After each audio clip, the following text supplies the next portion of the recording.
You're tuned to Saturday Night Blues on CBC Radio 1. I'm Holger Peterson. Roy Rogers and Norton Buffalo have been working together off and on for over 20 years. Both have busy careers individually, so when they do get together, it's because they want to and because they inspire each other. Roy Rogers has been making solo records since the mid-70s, and he went on to become John Lee Hooker's band leader and record producer. It was Roy Rogers who helped turn John Lee Hooker's career around and teamed him up with Santana, Bonnie Raitt, Eric Clapton, and Keith Richards, to mention a few. And Norton Buffalo has been a member of the Steve Miller Band since the 70s, along with being a session harmonica player and also making his own records. We were delighted to have them drop by the Saturday Night Blues studios to play some live acoustic blues for us. They began with a classic Blind Willie Johnson tune, You're Gonna Need Somebody on Your Bond.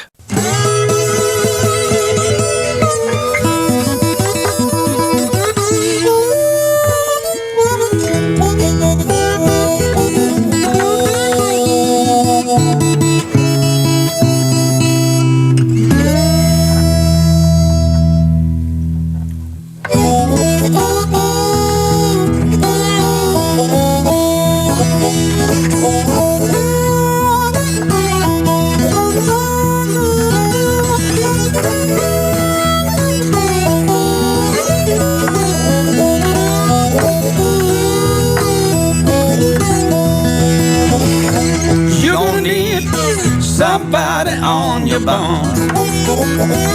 You're gonna need somebody on your bond. Now it's way into midnight. Let's come slipping in the room. You're gonna need somebody on your bond. I heard the voice of Satan sing. You come around your door, down on your knees, Jesus come around. You come and go your bond. 'Cause I found somebody on my bond. 'Cause I found somebody on my bond. Now it's way into midnight. Just come slipping in the room. You're gonna need somebody on your bond. Play it, Pop.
Somebody on your bond. You don't need somebody on your bond.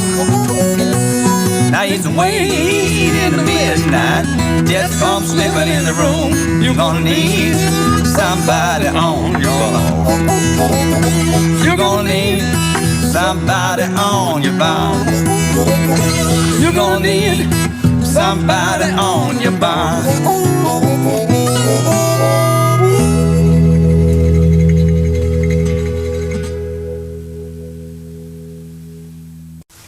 Some live music performed tonight at CBC's Saturday Night Studios here in Edmonton. It's a real pleasure to welcome Roy Rogers and Norton Buffalo. Thank you so much for coming by.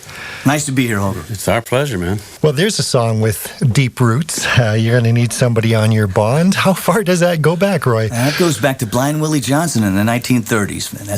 That's a staple of the set, and we've been doing that song a mighty long time for us. Actually, we recorded that. So, but Blind Willie Johnson, one of the probably the greatest gospel preacher of them all, I would say. Mm-hmm. A great slide player. Great player, yeah. Great slide player. And he had a voice. That would put the fear of the Lord in you if you didn't already have it. I know how busy you both are. You have individual careers, and collectively, of course, you don't go together on the road that much anymore. So I would imagine when you do play together, it's a bit of a special occasion. Absolutely right. Absolutely right.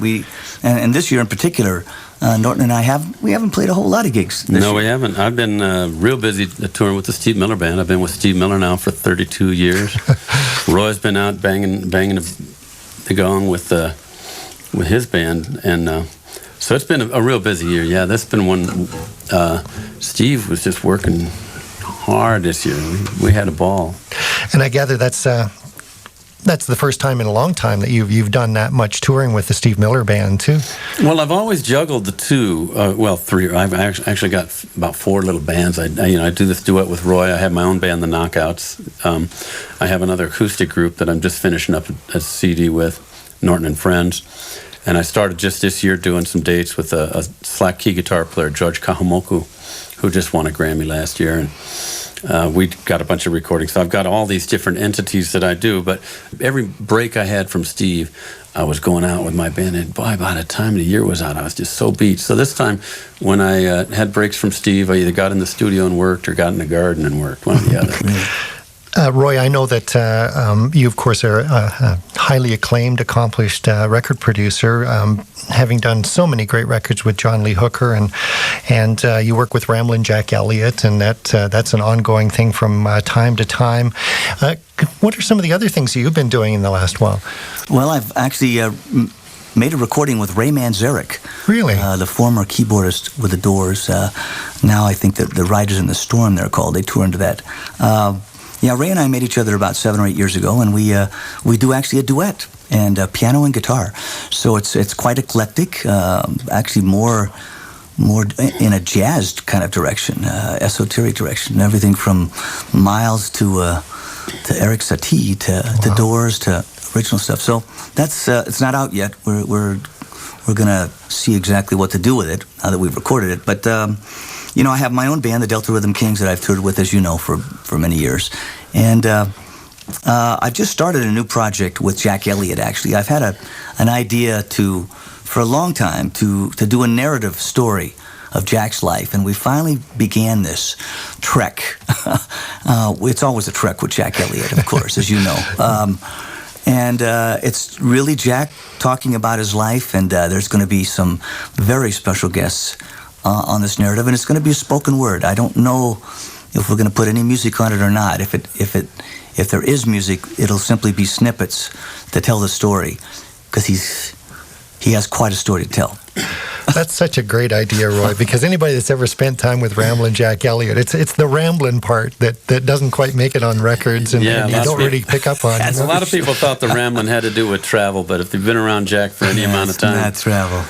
You get him on the phone, and one story leads into another, into another, into another. It's great. He's still going strong. He's 76, I believe, now. Wow. So anyway, that's in the offing. Hopefully that'll be done sometime in early next year. Great. Well, you're going to do another tune for us, Long Hard Road. What's the source of this one? Buffalo, go ahead. Well, this one came years ago, back in 1978. I was in Los Angeles working on a movie with Bette Midler, a movie called The Rose. And originally, when they first gave me the script, it was titled Pearl, and it was going to be the story of Janis Joplin. Legal hassles with the family and whatnot caused him to change that.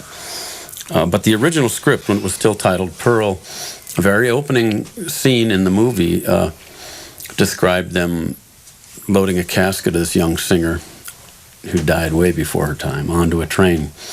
And just in reading the script, they told me they were looking for some songs, and that was the inspiration for me writing the lyrics to this. And I did it for many years with my band as sort of a gospel-tinged R&B tune, but never felt like it was quite home. And then when Roy and I were doing this, it was actually somebody inspiration for doing stuff like Heaven Sitting Down and Somebody on Your Bond. I said, I want to give it that kind of flavor. And for a while, Roy would go, it'll never work that. I said, no, give it a try. And we sort of sparred with it and tugged on it, and then it just popped out, and we recorded a little demo at my place. And later that night, because this became the song that going way back to when Mike Bloomfield passed away. I can't remember what year that was. That when these friends of mine in this business have passed, it's been what I went and sang for them. I found a quiet place, rode my horse up somewhere, and sang this song for them. And later that night, after we made our first recording of it, I sat down and I listened to it, and all of a sudden I was just in tears, remembering all these people that I'd sung this song for, and all the people we've lost in this crazy business of music. And so it's pretty deep tune for me, and I feel it a lot when I do it. So it's got a real history to it, and it goes back to Janis, really. And I didn't know until recently Bob Lytell is married to Janis Joplin's sister, from a guy from the Sierra Nevada Brewery, right down the road from where I live now. Well, let's play this song, Buffalo. Let's give it a taste. 1, 2.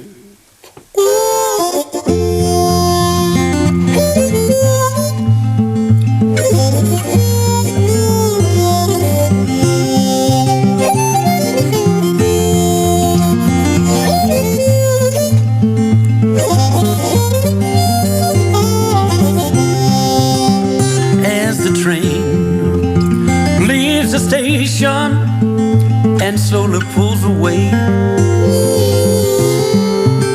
So I leave here back to the darkness from which I came. But don't you cry now, don't cry, mama, 'cause I'm not afraid. 'Cause I can see the light off in the distance, and the tracks are already laid. It's been a long, hard road that we've been traveling on. We're sure gonna get there, and it won't be long. Rain clouds above me, they keep on pouring down. I think they understand. They're trying to wash away the sorrow so that the sun can shine upon the land. Through all of my life, my fame and my riches, something been missing that I could not find. This here's a train to glory. Now people soon I'm gonna have me peace of mind. It's been a long, hard road that we've been traveling on. We're sure gonna get there, and it won't be long.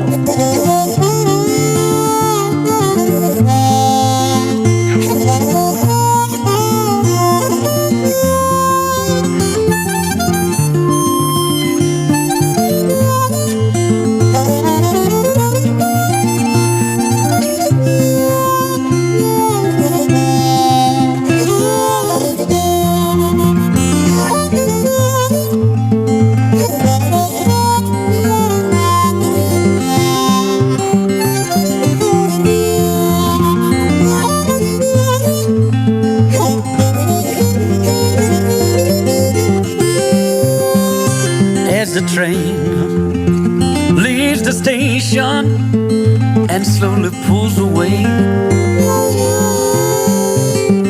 So I leave here back to the darkness from which I came. Yeah, it's been a long, hard road that we've been traveling on.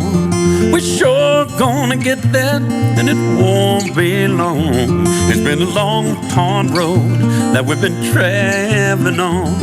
We're sure gonna get there, and it won't be long. It's been a long, hard road that we've been traveling on. We're sure gonna get there, and it won't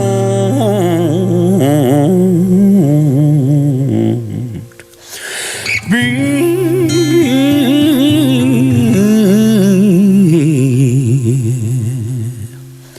It won't be long. It won't be long.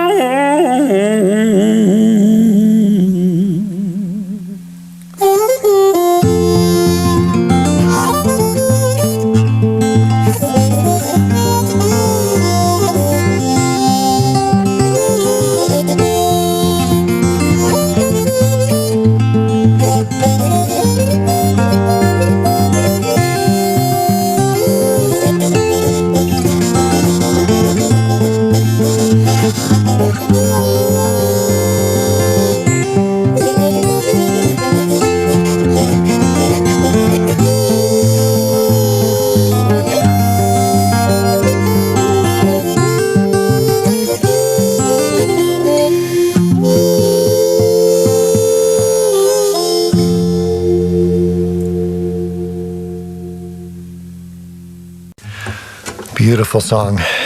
Norton Buffalo, Roy Rogers.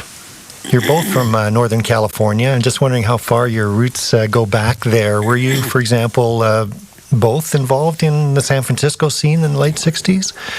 You know, for me, we both actually grew up within 20 miles of each other. Norton's from Richmond, and I'm from Vallejo, California. A couple of little blue-collar towns, tough towns. We both played in bands in high school.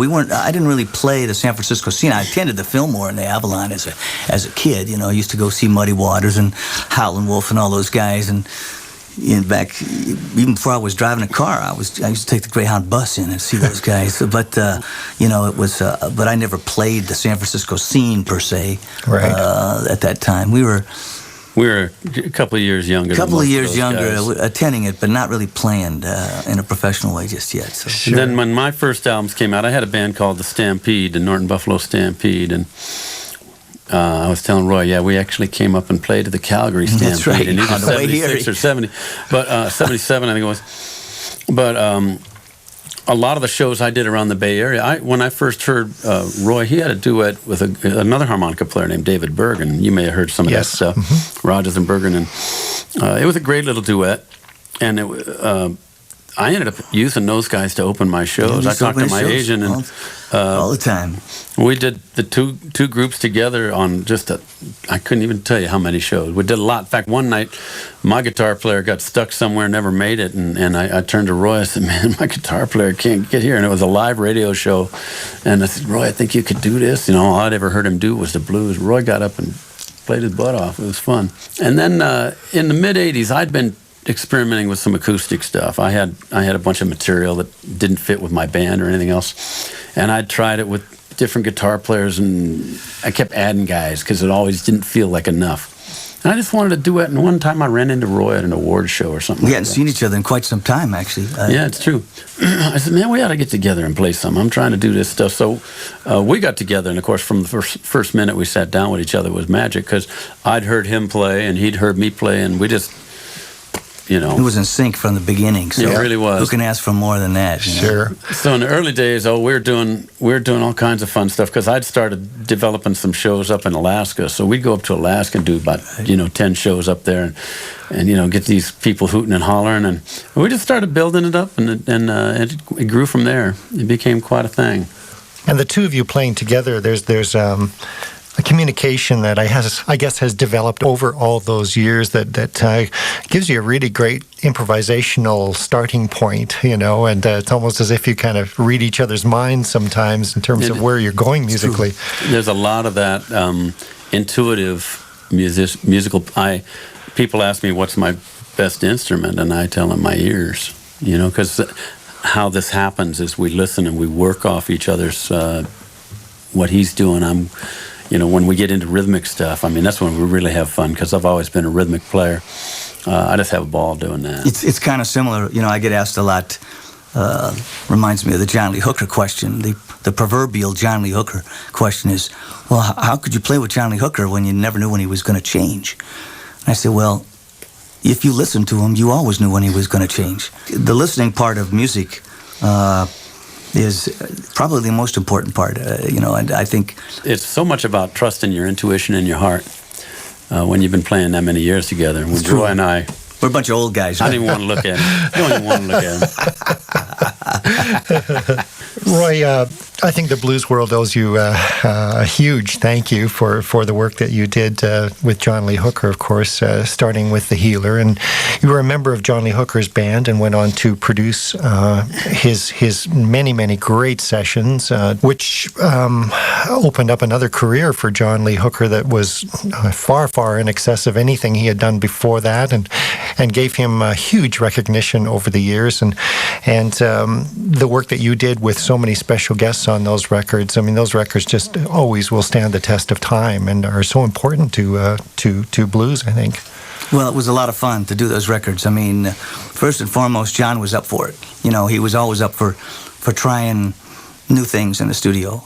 John Lee Hooker, he would play like he plays, of course, but whether or not we had Keith Richards or Bonnie Raitt or Van Morrison or Charles Brown or Robert Cray, all these, I'm not just name dropping, these people, they all were enamored, as we all were, with John Lee Hooker. They just wanted to be there. I'm proud of the fact that those sessions meant something to John. He really rose to the occasion, and there's some really great sessions that we had there. And so it was my honor to be there, and I was a very close friend of John's, as you know, and I was happy to see him have such great success towards the end of his life. I'll always treasure the stories I could tell you. John Lee never quit being a kid, you know. No. He always had that glint, that little glimmer in his eye, and he just never gave up being a kid. Thank you so much for coming by tonight and playing some live music for us, Roy Rogers and Norton Buffalo. And we're going to hear one more tune, Down in Mississippi. Well, speaking of John Lee Hooker, this is a song that I wrote when I first went on the road with John back in 1982. I went down to Mississippi for the first time with the band, and John hadn't been back to Mississippi in about 20 or so years. And they gave him the key to the state. He didn't know what the heck to do with it. He used the key to the state to get out. But we had a great time. It was a great gig, and I wrote this song in honor of that. So we'll dedicate this to John Lee Hooker. I think I can come up to steam here.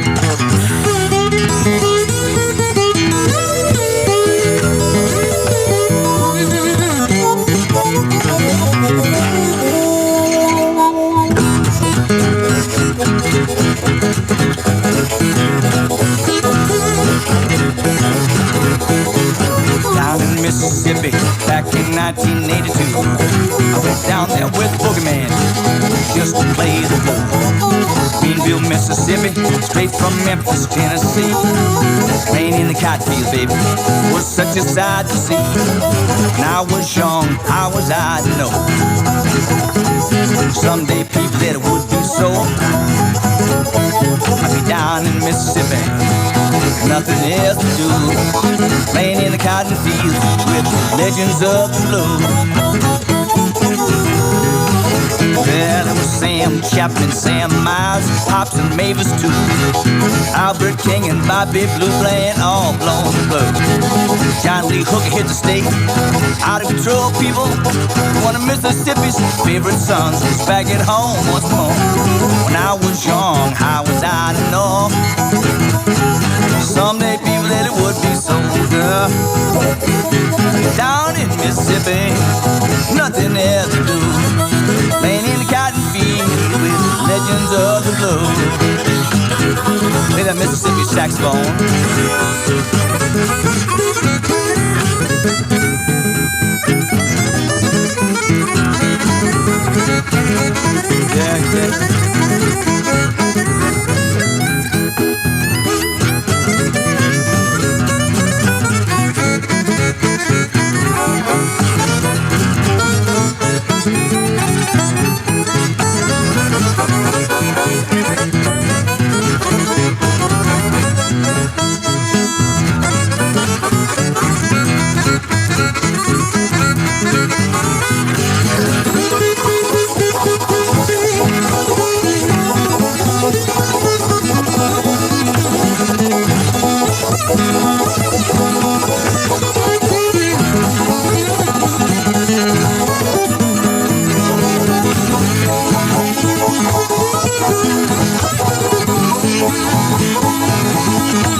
Mississippi, there's some jamming going on with the greatest bluesmen that you ever laid eyes on.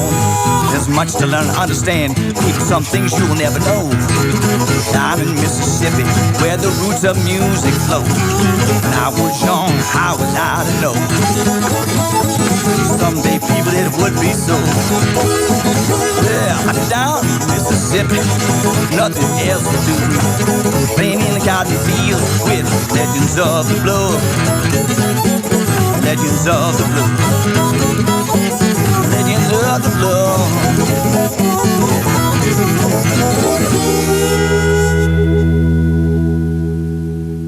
Yeah, boy. Amazing music. Roy Rogers and Norton Buffalo performing live for us at the Saturday Night Blues Studios.